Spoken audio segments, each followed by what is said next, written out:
अवस्था में नाम लेता है उसका कभी व्यर्थ नहीं जाता है, क्योंकि संत तुलसीदास जी ने लिखा है रामचरितमानस में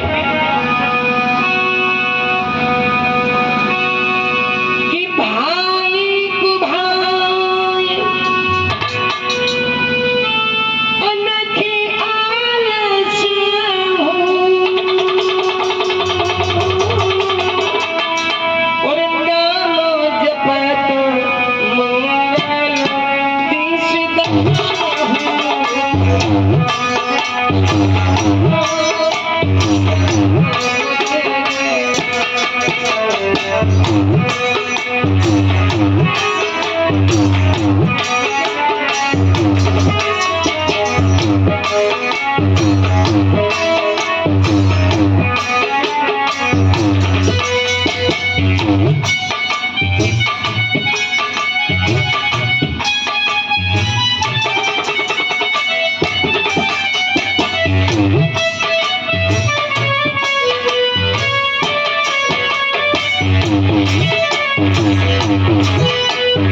भाई अनखे आलस हो और नाम जपत मंगल दिस दश परमात्मा का नाम किसी ने भी भाव से लिया या कुभाव से लिया, अन्य का मतलब विषय में भी लिया, आलस्य में भी लिया, वो कभी आपका नाम व्यर्थ नहीं जाएगा। नाम जपत मंगल दिस दश हो, जिसने नाम का जाप कैसे भी अवस्था में किया है, दसों दिशाओं में मंगल ही मंगल होता है।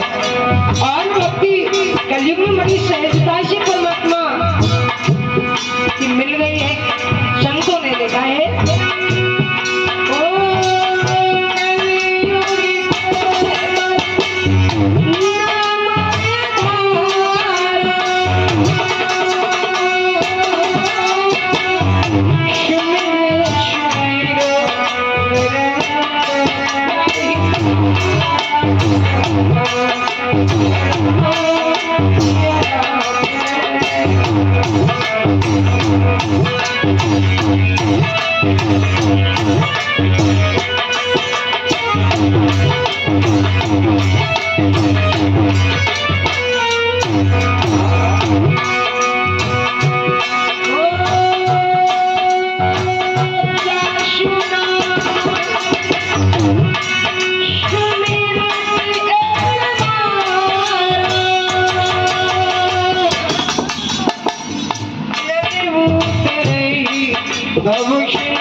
तो कलयुग में हमें आपको भक्ति सहजता से मिल गई है, जो सतयुग त्रेता द्वापर में अन्य युगों में सहज भक्ति नहीं प्राप्त हो सकी, वो कलयुग में मिली। कि जो परमात्मा के नाम से जुड़ गया वही भवसागर से पार हो गया, और कैसे भी एक बार परमात्मा का नाम लिया वो भवसागर से पार हुआ। जैसे कि एक बात मुझे याद आई कि एक किसान के दो बेटे थे और दोनों में एक को भगवान को मानता था, एक नहीं मानता था। तो उसके घर में जब साधु संत आते थे, सत्संग होता था, तो वो बड़ा नाराज हुआ करता था। दूसरा भाई उसका साथ नहीं देता था, भला बुरा कहता था, व्यर्थ में क्यों धन ये गमाया करते हो। लेकिन वो जो भगवान का भक्त था उसे भगवान के सिवा और कुछ भाता नहीं था। तो साधु संतों को बुलाता था, सत्संग होता था। महात्मा जी उनके दरवाजे पर सत्संग करने के लिए आए और कह रहे कि क्या करूं महात्मा जी, मैंने बहुत लोगों का सुधार किया, जाने कितने बुझे दीपक जलाए, पर मेरा स्वयं घर का सगा भाई वो मेरी बात नहीं मानता है, ये भगवान को गालियां देता है, भगवान को अपमानित करता है। आप कृपा करके महात्मा जी मेरे भाई का भी स्वागत कर दीजिए, क्योंकि जिसके घर साधु संत आए उसके घर में अगर भाई राक्षस वृत्ति का हो जाए तो मेरा सत्संग करवाना ही व्यर्थ है। तो महात्मा जी सत्संग सुना रहे थे, बड़ा प्यारा सा भजन गा रहे थे। कौन सा भजन चल रहा था? कि राम भजन कर प्राणी और ये काया तेरी हो गई पूर्ण। राम भजन कर प्राणी, काया तेरी हो गई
अधम शरीर, पांच तत्व से शरीर बना है। पांच तत्वों से बना रे मकान, पांच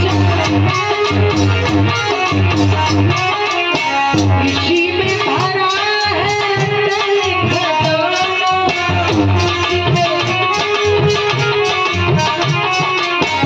ऋषि में आत्मा रूपी ज्योति भी समाई है।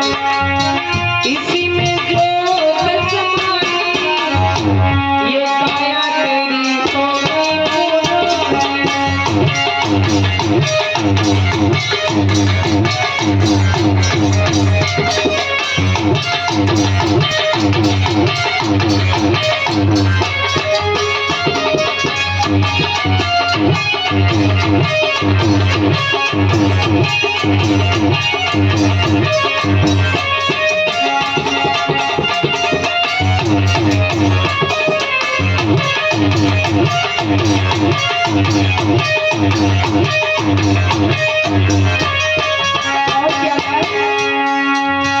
जिस काया पर तो अभिमान करता है, आए भवानी इस काया का है ठिकाना, इस काया आखिर माटी में मिल जाना,